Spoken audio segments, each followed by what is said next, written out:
Are the differences between men and women the result of biology or culture, or are they just a product of our imaginations? Miriam Miedzian wrote Boys Will Be Boys, breaking the link between masculinity and violence, to make her point that men and women really are different, and society makes them more so.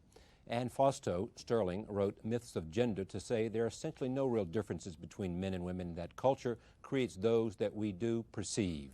Ms. Sterling also contributed to the current issue of Discover magazine on the science of sex, and we're pleased to have both of them here, and pleased to have playwright Herb Gardner join me for this part of our continuing broadcast. Welcome, first of all.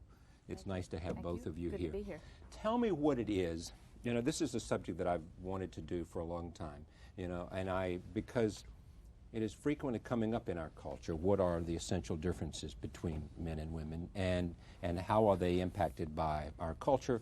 And I see such divergent opinions. Tell me what you think. I mean, what is it essentially that divides men and women?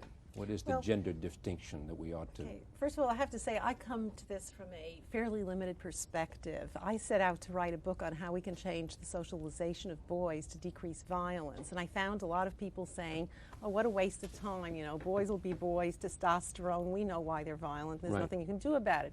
So I didn't really believe that, but I felt I had to address that question. So I ended up writing a chapter which is entitled Boys Will Be Boys, in which I deal with all the various theories on the origins of violence in males and comparisons compared to females also.